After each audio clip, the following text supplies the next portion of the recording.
Welcome to episode 4 of Grey Dusters Let's Play Season 1. And we're back, and the house and everything in it, the entire world, has now been moved onto a server. I'll show you why, maybe this episode, maybe later. Depends if we can get some ender pearls. But, just to briefly show you, we've tidied things up a little bit. The generator's gone, as has the igneous extruder, and we've got this chest here. So just to briefly explain, I'll move these back as well. Just to briefly explain, this is just the start of what we're going to be doing in later episodes. Anything I put in here is going to be dragged out and into the macerator, then into the furnace. Very start. We're going to be doing lots more of that later to get everything already all organized into our various chests. They're probably not going to be here. Maybe not. Also, as I said, I moved them back. One quick note about that. If you remember, I showed you a tool called a wrench. Here it is. Even with this, and I didn't mention this last episode, there is a chance that these machines will break when you pick them up. One of these three did, the macerator in my case. It wasn't too bad. I just created another circuit and some more flint, and away we went. But just bear that in mind. This tool usually doesn't break things, but can. I also added some more barrels just for common building things, and also created a basement. Again, same size room as the one upstairs. Generator's down here, and the power gets fed upstairs. And behind this wall, right about here, is that same igneous extruder. It's still working the same way it did upstairs, it's just a little bit more hidden. Also, I dug a ramp down into a mining area. And at the bottom there, we found a dungeon as well, so that's quite a mine shaft place. Dwarven mine shafts. So that's all well and good. Just a brief point on the house, by the way. We're on a server at the moment, and this is one of the main reasons I wanted to build this house the size it is. If I just turn on... where are we? This. One of the things we're going to be doing is chunk loading. And on a server, when you play with other people, there are very often territory management systems like Townie and others. When you manage your claims, you claim either a certain size thing or one chunk or two chunks, etc. Although my house really isn't all inside one chunk here. If you look at the red lines, these green lines, it's kind of between two different chunks. So, yeah, actually, maybe four, never mind. That's the worst possible case. It is actually the right size to fit within one chunk. And when you get started, you're only going to be able to afford one chunk on a server, so you may as well start with this. Later, of course, we're going to expand outwards, and then you obviously will be able to afford that on a server too. So, let's get started. What do we need to do? Well, I'm sick of burning coal, and I'm not going to be using sticks. I've got a few pieces of tin, some iron, and I'd like to process them, but as you can see, we're out of power. The icon in the center, no power, no power, no power. And that's because the bat boxes have run dry, and we're down to about 20 pieces of coal. So we want to replace the generator with something else. Let's hope this doesn't break. I don't think it will, but let's have a look. So let's take this out. There we go. And replace it with something else. The next step up is a geothermal generator. There's a middle tier, I think, as well, but geothermal's the main one. And for that, we need a couple of iron item casings, some glass, all easy. But these, empty cells. And empty cells don't really have a recipe. You have to make them in a machine, and the machine is called a metal former. It also can replace the forge hammers and snips that we used earlier to cut things up. So all well and good, it's a good machine to have. So let's see what we need for the metal former.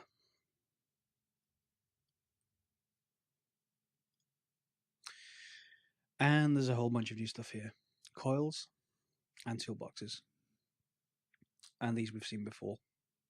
So what are we going to do to get those? toolboxes. We're going to need bronze item casings, so we need to make some more bronze. So we're going to need 5 bronze, I think. In fact, we're going to need 2 of these, so we need 10 bronze item casings, and you get those from 5 bronze plates. So yeah, we're going to need 5 bronze. 2 chests, obviously, because 2 toolboxes. Basic machine casings, just in the middle as normal. Another one of these casings, so again, another one of these circuits, so more rubber. And coils. And coils are lots and lots of copper cable. So why don't we get started with that? I, not coincidentally, have some copper cable, and I think we also want iron plates. Do I have any of those? I already made the bronze item casings, by the way, and I may have some spare chests. I do. So let's just make the toolboxes first. May as well. 2 toolboxes. Fortunately, they don't stack. I'm going to make 2 of those, but we need some iron plates to do it. So let's just shift left click, 2 pieces of iron, and a forge hammer. Here we go. Forge hammer, iron, 2 iron plates. Iron plates? Thought it was iron plates. It's just iron. Okay, well, we'll use those later.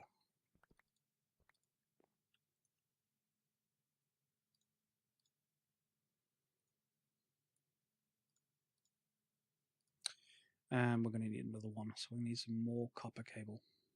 Incidentally, by the way, the metal former also lets you get 3 copper cable instead of 2 out of every copper. So while we still need 2, 4, 6, we don't need 2 copper to do that, but we need 3 because we're using the snips. Which no, not shears. Where are you?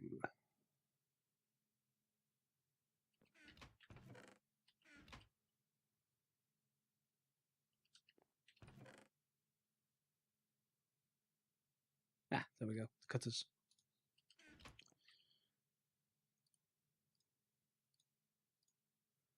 Yeah, we're gonna have to hammer them flat first. Then we cut them into 6 of those. So we got 3 coils, 2 toolboxes. We still need machine casing and an electronic circuit. Right. So we're going to need yet more copper. 5. Okay. 5 wires, that is.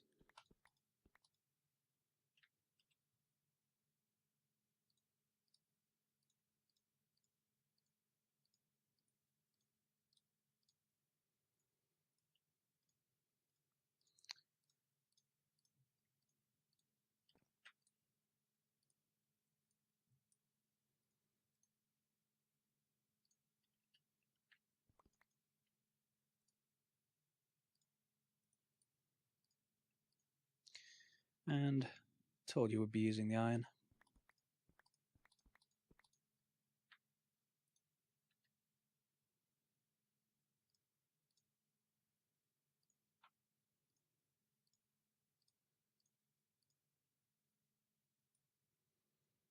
Right, so machine casing, circuit, toolboxes, and coils. 1 metal former. And I've just realised we're probably going to need that generator after all, because I need some power to actually run the metal former to make the thing to get rid of the generator. So, okay, I'm going to burn a little bit more coal.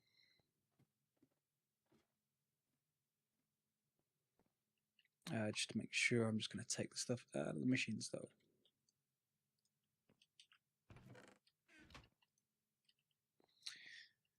Right, metal former.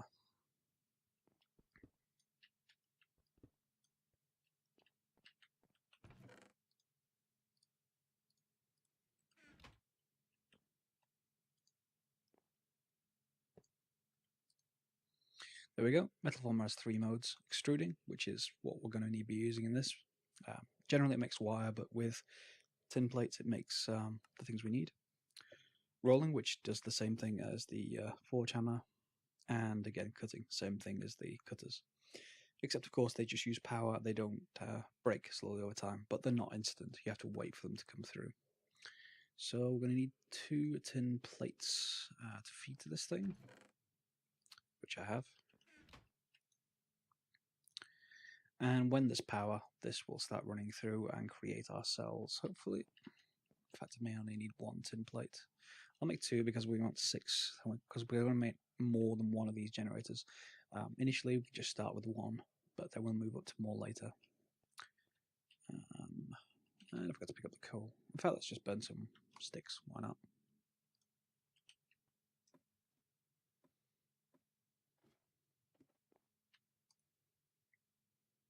Yeah, you see, obviously we're not getting a lot of power from the sticks.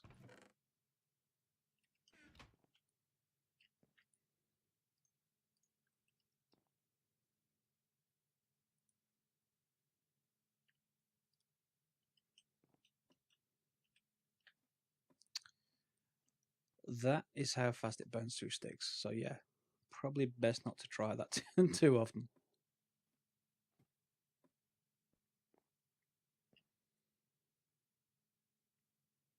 Come on, just give me the 1.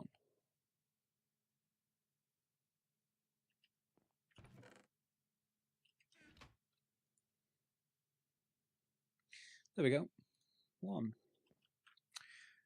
So, what do we need? We need the generator.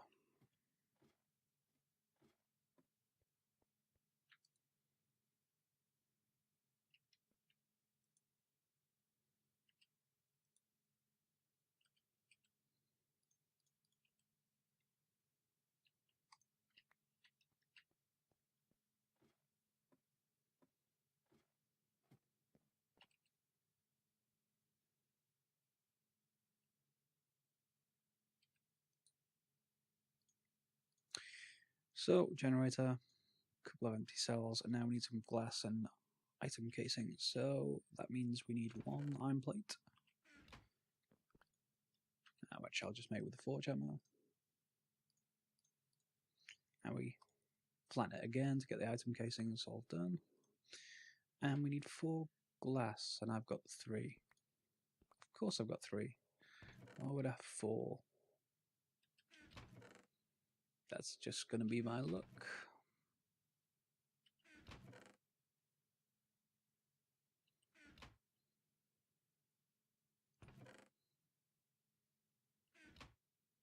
Yeah, that's very annoying.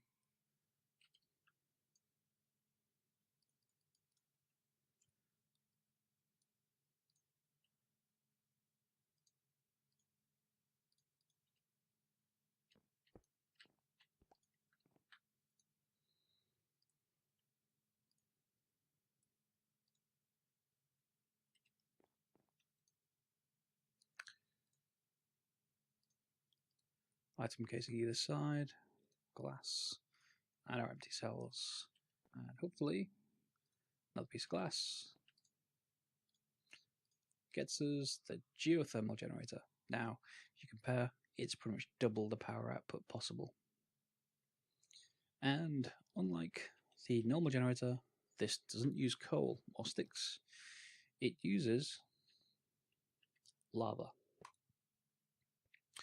Now, we don't have a renewable source of lava at the moment, so we're going to be burning up. Remember the lava lake in the first cave? Well, we still have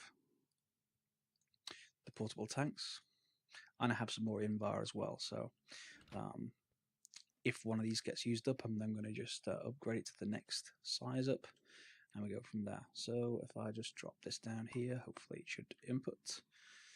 We'll see shortly. If not, we just need a fluid duct.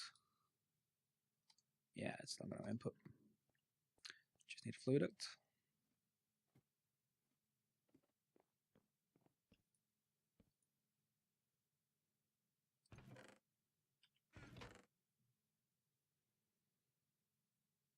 Just 1 for now.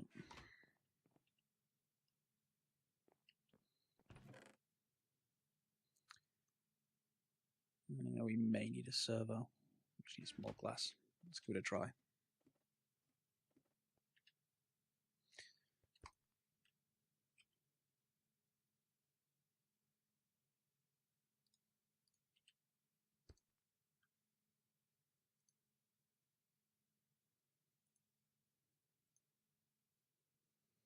Yep, you're not accepting. We'll be right back after I've crafted some more glass off camera. And for now, yeah, that looks like that still isn't working. So what I'm going to do is probably going to need the next Fluidex up again, just like before. I'm just going to drop these on the wall for now. They produce a little light. But the other way of filling a geothermal generator is just grabbing a bucket of lava, copy it into the interface, and then drop it in the top. You get the bucket back. It's not as good as connecting the things, but we need another machine before crafting the next setup of Fluidex. There we go. Obviously it's using it up. That is then filling up the bat box and powering the machines upstairs. And you are now empty. So if we take the smallest of the tanks, we want to upgrade that as well. We want more storage. Just surrounded by Invar, we get a hardened tank, which holds twice as much.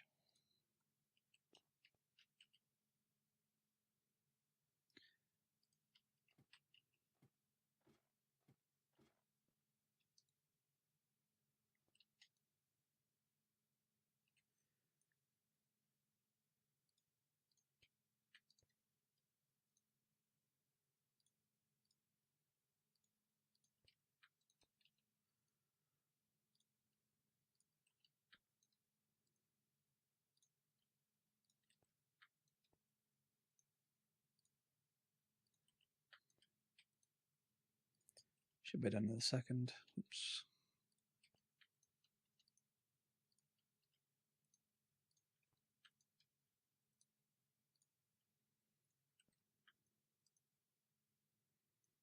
There we go. Now, once the bat box is full, the generator has its own internal buffer. It's going to fill that up, and then it's going to stop consuming the lava, which is exactly what we want to do. And as soon as we can get some other items that we're missing at the moment, we're going to get a renewable source of lava, or at least a much, much larger source of lava. So for now, that'll do us for a short period of time. What shall we do next? Next up, we're going to organize things a little bit more in here.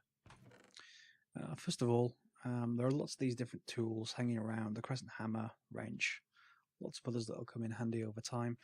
And I don't really fancy keep on looking in chests for them, remembering where I've actually put them, steel shears I've picked from dungeons, and all kinds of other stuff, axes, thaumium axes, etc. Ooh, tin cans. I think we can use those for the generator. Yeah, I'll give them a try. Yeah, so how do we organize this? Well, there's a mod called Bibliocraft. And Bibliocraft has a bunch of different organization, bookshelves, and in our case, what we want is a tool rack. In our case, the pine one. Yeah, there we go. So it's just some slabs surrounded by an iron ingot. Really easy to craft and really handy to use. One iron ingot. Do we have any wood around? Got a little bit.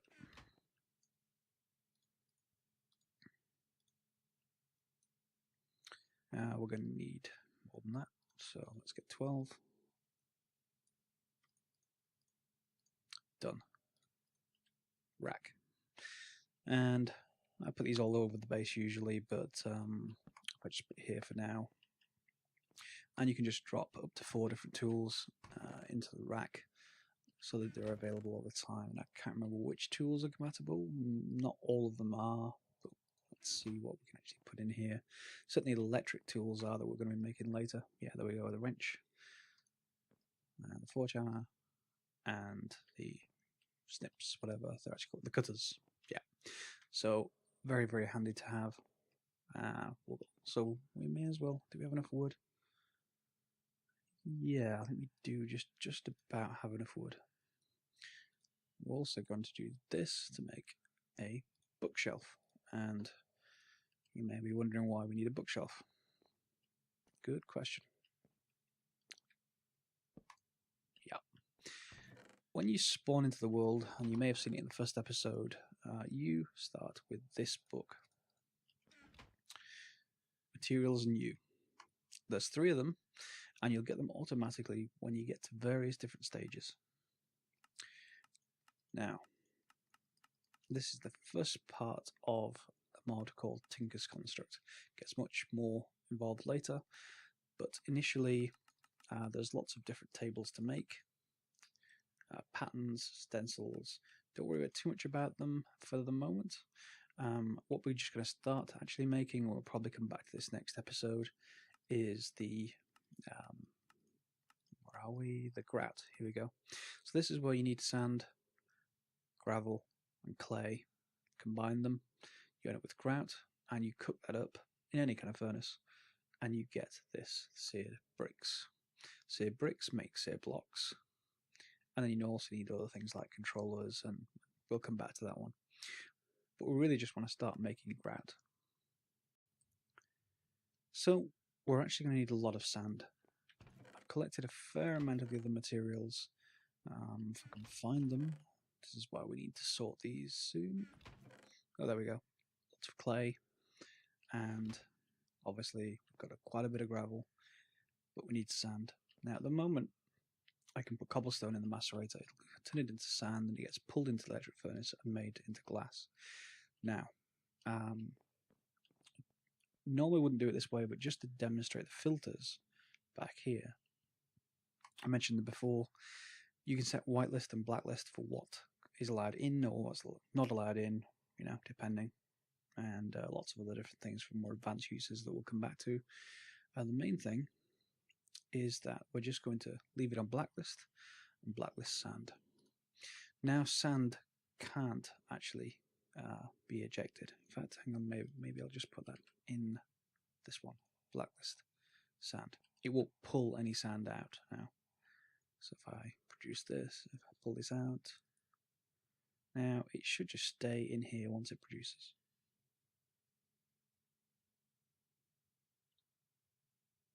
There we go. And what we're actually going to do, because we need quite a bit of sand, is we're just going to grab a few stacks, drop them in this chest, and that chest is connected by an item duct to this macerator, which is now not going to let sand out. So it's going to continue producing sand until we've got a decent amount of it, and then we're going to come back to this. A couple of stacks, not a couple of individual ones. Yeah. We're going to come back to this when we've got enough sand to combine this with our gravel and our clay and cook it up again. Back in a minute. Now we have a reasonable amount of sand. It's not amazing, but at least it'll get us started. So if we just grab the clay that we got before, so a stack of gravel, and whatever sand we have is fine. So we want the clay, sand, and the gravel. We get 2 grout for kind of 1 of each of them. So it's given us nearly 2.5 stacks of grout, which we can just cook up in the furnace. That's going to produce seared bricks. And this is what we're going to use to build the first big multi-block. I don't think we've seen a multi-block yet. It's, instead of being 1 by 1, it's a single machine but comprised of lots of blocks together. You have to build it out of individual blocks. And let's wait for one more.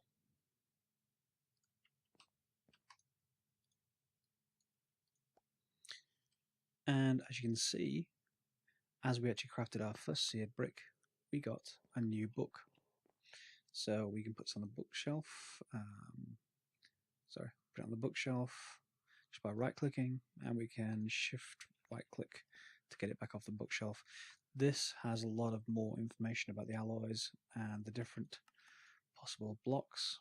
And as you can see on the right side, that's a kind of basic, very, very starting smeltery.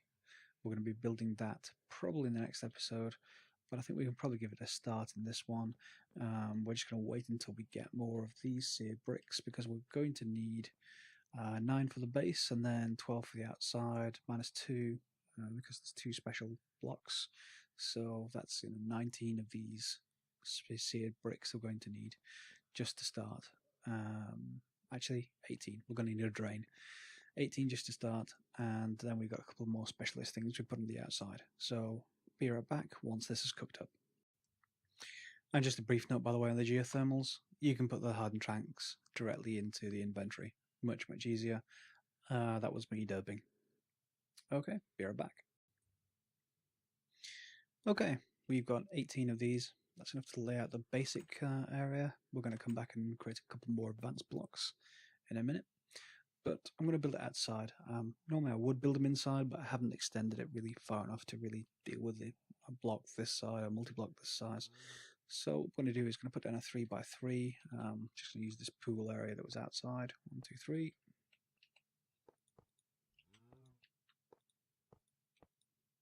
And this is the basic area. Everything else is going to be built kind of in this surrounding area and going upwards. And you can just extend this all the way up there if you wanted to really do a lot at once. But for the moment, let's just fill in this base layer with stone.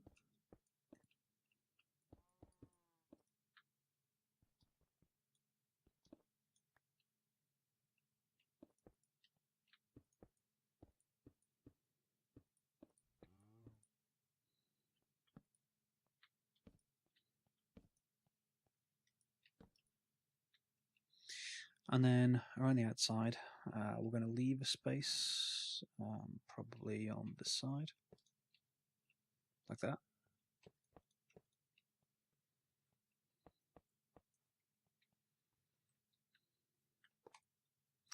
Now, this leaves space for a few different things. We're going to want one block color controller, that's kind of what you interact with.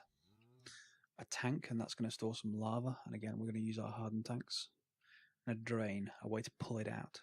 And we're going to drop the output into a basin down here, or a casting table. We'll come back to that in a second.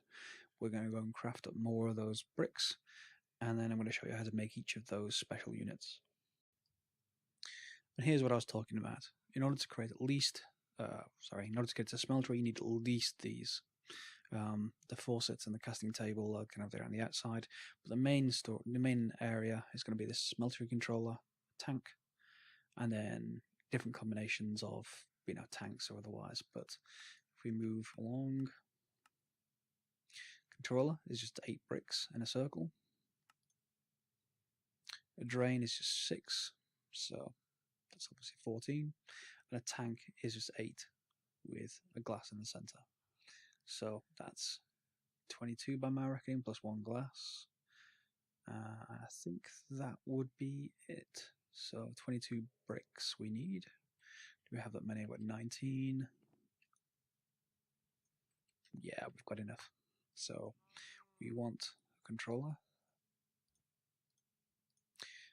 We want a tank, and this is going to hold the lava.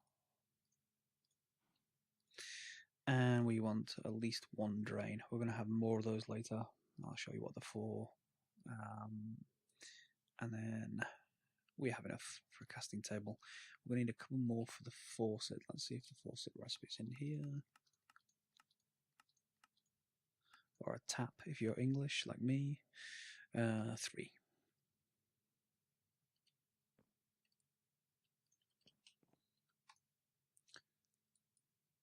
Whoops.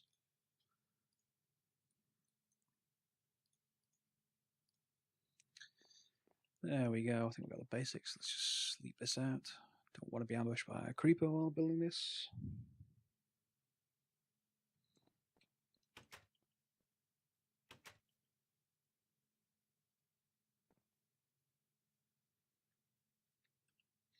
Okay, so here's where we're going to put our drain. Or at least one of them. We're going to be draining more later, as you can see. by the way, the center section is where all the actual metals will go. They'll melt into a liquid state and then get pulled out of drains like this. So all you do with a drain is shift right click and put on a faucet. And below that, we can put a casting table. Now we can do a kind of cascade effect of these. If this was higher, if we had more materials, we could put this up here, then put a basin, and then down to a crafting table at the bottom, and have other kind of arrangements. We'll come back to that later, but this will do for us for the basic setup. And then it doesn't really matter which way around you put these. The controller here, the tank here. And you notice it lights up, and that means you've successfully made the multi-block. This now acts as one big single block, which is good. We're going to need to get, however, lava into here. Cue me trying to get lava out of one of those tanks again. Be right back. Okay, if this works, I won't have to jump into Buildcraft straight away. All will be good. If it doesn't work, then we're going to have to cover Buildcraft pretty soon, because I'm going to need some better materials and we need better machines to make them. Please. There we go. No more Buildcraft, or at least not for a little while. All the lava's drained. Well, enough lava's drained down into the tank. And now, if I just put, in fact, let's go and, yeah, we should be able to make something actually. Alloys, we just want to make some aluminium brass. So 3 aluminium, 1 copper. Bear in mind, however, when it gives you this kind of information, just like our other machines, the Smeltery doubles ores. So if we want 3 aluminium, 1 copper, that would mean the ores. And copper, we've already turned into ingots. So if we take 2 copper, because that's the equivalent of the doubled, and 3 of the aluminium ore, if we've got it somewhere, should have.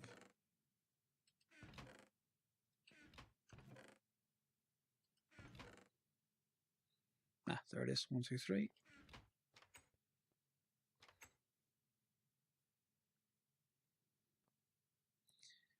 Quickest of quick demonstrations.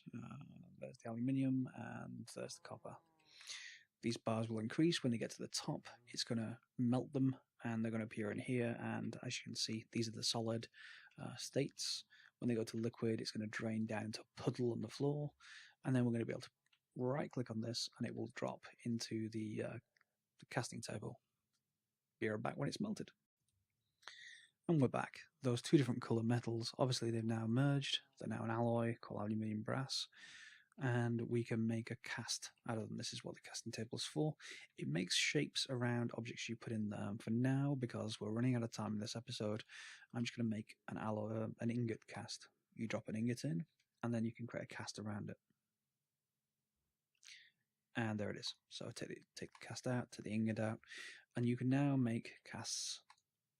You can now make ingots of any material that you put in here. So this is another way of doubling ores if you want to.